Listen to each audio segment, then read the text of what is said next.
Hey YouTube, Jason here with DayTradingFearless. Welcome back to my channel, and as always, if you're new, welcome, and make sure you hit the like and subscribe button. So as always, let's jump right into it.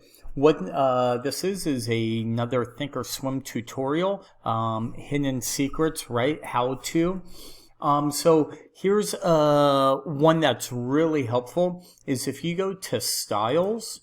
Okay, do you see all these little boxes right here that I could check like show extended trading hours, right? So I could have the extended trading hours on or off. Okay, with this, so like right here, if I'm on Apple, I can actually click it and it'll show the extended trading hours, which is after the regular trading session.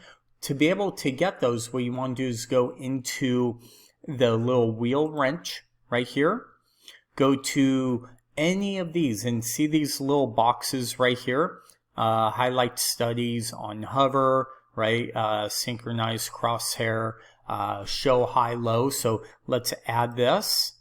So you left click that, click apply, okay, and then click OK. Come over here and we'll now have a new box that says show high low bubbles. Click that and it'll show the high and the low of what the chart's showing. If you want to remove them, just uncheck it by left clicking and you're done. So another quick little tip and trick of how to on Thinkorswim. As always, thank you for watching, and until next time, we'll talk to you soon.